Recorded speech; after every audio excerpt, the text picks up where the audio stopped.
ڕۆژە ئیشە ژوارە پێشکەشتەکە. بارزانی علاوی و نوجەیفی ڕێکەوتون لەسەر هەڵگرتنی سزاکانی سەر هەرێمی کوردستان دەستپێکردنی گفتوگۆ و کۆبوونەوەکان لە نێوان لایەنە سیاسی سەرەکیەکانی عێراقدا. سەرکردەیەکی دەوڵەتی ئاسا دەبێژە ئەو ڕێکەفتنە بارزانی علاوی و نوجەیفی ڕەت ناکەن و ئیمزە دەکەن. فازڵ میرانی ڕاگەیان کوردستان کۆنفیدرالی قبوڵە بە مەرجێک.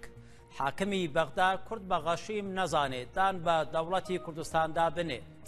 و دیپلۆماتێکی بەرەی ئەمریکی تەحەدا دکە و دەبێژە ئەو باوەرە کۆ داویەدا ژ ناڤە هەولێر و سپۆنسەرێن ئێرانێ وێ ترامپ هەولێر هەلبژێرە. سوپای تورکیا بە 500 سەرباز دەیان تانک و تۆپ چوونەتە سەرسنووری نێوان تورکیا و ئیدلیب.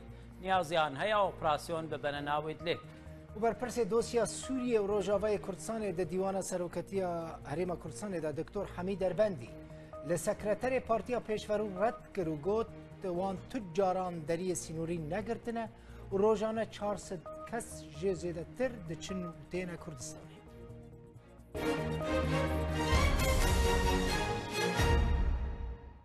بارزانی لەگەڵ ئەیات علاوی و ئۆساما نوجەیفی جێگرانی سەرۆکۆماری عێراق کۆبەوە.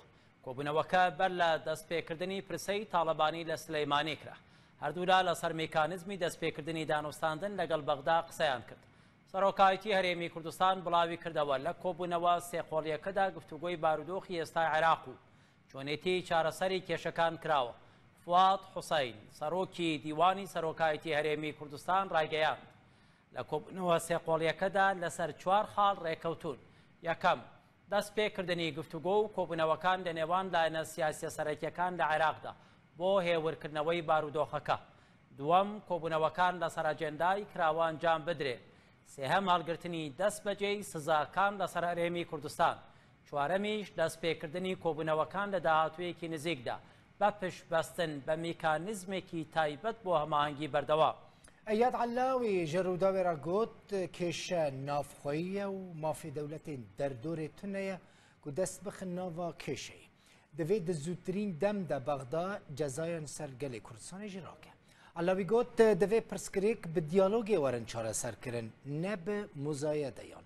جیگەرێ سەر و کۆمارە عێراقی ئوساما نوجەیفیجی گوت 10 ساڵن عێراق دەستورێ بن پێ دکە و ئێرەشێن ملیسێن چەکدارێن عێراقیژی بوو سەدەما کۆ کوردستان بلەز بچە ڕەفەڕەندۆمێ.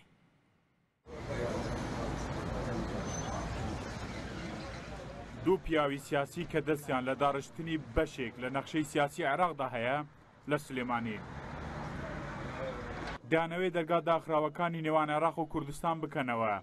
ئەیاد علاوی و ئوساما نوجێفی کە هەردووکیان جێگیری سەرۆکۆماری عێراقن. نوجێفی تازە لە تورکیا گەڕایەوە و قسەی ڕەجەب تایب ئەردوگانی سەرۆکی تورکیای پێیە لەسەر گشتپرسیەکەی کوردستان.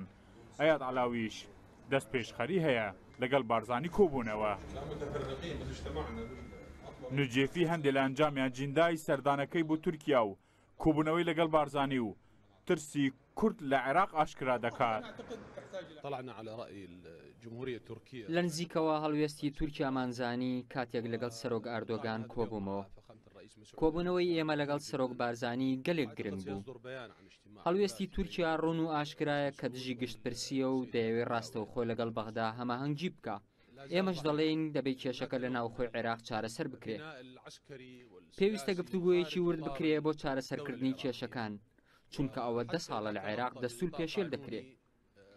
ئێستا لە عێراق ڕێکخراوی سیاسی و هێزی چەکداری لە دەرەوەی دەسەڵاتی دەوڵەتی عێراق دروست بوون. ڕاستە پاساوی یاسایی هەیە، بەڵام دوور لە یاسا هەڵسوکەوت دەکەن و بەردەوام هەڕەشە لە کورد دەکەن و ئەمەشوای کرد کورد پەلە بکات لە ئەنجامدانی گشتپرسی. علاوی کە خۆی وەکو دۆستێکی کوردستان دادەنێ یەکەم جار بە پێکەنینەوە گوتی لەسەر هیچ شتێک لەگەڵ بارزانی ڕێک نەکەوتن. بەڵام ئەوەی بەجددی بوو هێرشی توندی کردە سەر بەغدا. دەبێ ئەو بڕیارانەی لە بەغدا دراون دژی کوردستان بە زووترین کات ڕابگیرێن و نابێ گەلی کوردستان سزا بدرێ و ئەمە جێگەی قوبوڵکردن نییە. دەبێت دەست بە گفتوگۆ بکەین چونکە ناکرێت کێشەکان بە مزایدە لە بەغدا چارەسەر بکرێن. دەمێ ئەوە بڵێم ئەمە کێشەیەکی عێراقیەوە بۆ دەوڵەتانی دەوروبەر نییە دەستێوەردان بکەن تێیدا. ئەوەی لە شاندی عێراقیم بیست بارزانی لە هەموو کات زیاتر مکڕە کە گشتپرسیەکەی کوردستان بە ئەنجام بکات. دکتۆر ڕۆژ نووری شاویس ڕوونتر لەسەر هەڵویستی کوردستان قسە دەکات. ئەمە هەر لە وەڵەوە ڕێی گەلی کوردستان ئەوەیە ڕفراندۆم بکرێ اینجا حیوار بکرێ هەموو شتێ بە حیوار چارەسەر دەکرێ و موقفی کوردستان عینی موقفە. ئەم گفتوگووە لە پەراویزی پرسەی تاڵەبانی هات لە سلێمانی. مامجەلال تا لە ژیاندا بوو بە پیاوی چارەسەر دادەنرا کە تەرمەکەی لە ئەڵمانیا گەڕێنرایەوە کوردستان و ئەڵای کوردستانی پێ ئاڵێنرا بوو بەشێک لە کێشەکانی ناوخۆ لە ناو فروخانەی سلێمانی چارەسەر کرا. خەک لە پرسەی تاڵەبانی خەمگینە بەڵام لە پرسەکەی تاڵەبانی لە تەنیشتی هەر لە سلێمانی هەولی چارەسەرکردنی کێشەکانی نێوان هەولێر و بەغداش دەدرێت. مامجەلال سەرکردایەکی سیاسی بوو، پرسەکەشی سیاسی بووە. لە پەراویزی پرسەکەی یەکەم کۆبوونەوەی نێوان باشووری کوردستان و عێراق دوای گشتپرسیەکە کرا. چاڕوان دەکرێت دوای ماتەمینی کوردستان بۆ تاڵەبانی ئێدی باشووری کوردستان لەو ڕێگا ئاڵۆزە دەربچێ کە بووستەر بەخۆی تووشی بووە. هیویدار ئەحمەد ڕوودا و سلێمانی. لا کۆبوونەوەی نێوان بارزانی علاوی و نوجێفیدا ئەم چوار خاڵە ڕێکەوتنیان لەسەر کراوە. یەکەم دەست پێکردنی گفتوگۆ و کۆبوونەوەکان لە نێوان لایەنە سیاسیە سەرەکیەکان لە عێراق بۆ هێورکردنەوەی دۆخەکە. دووەم کۆبوونەوەکان لەسەر ئەجێندای کراوانجام بدرێ. سێهەم هەڵگرتنی دەست بەجێی سزاکان لەسەر هەرێمی کوردستان.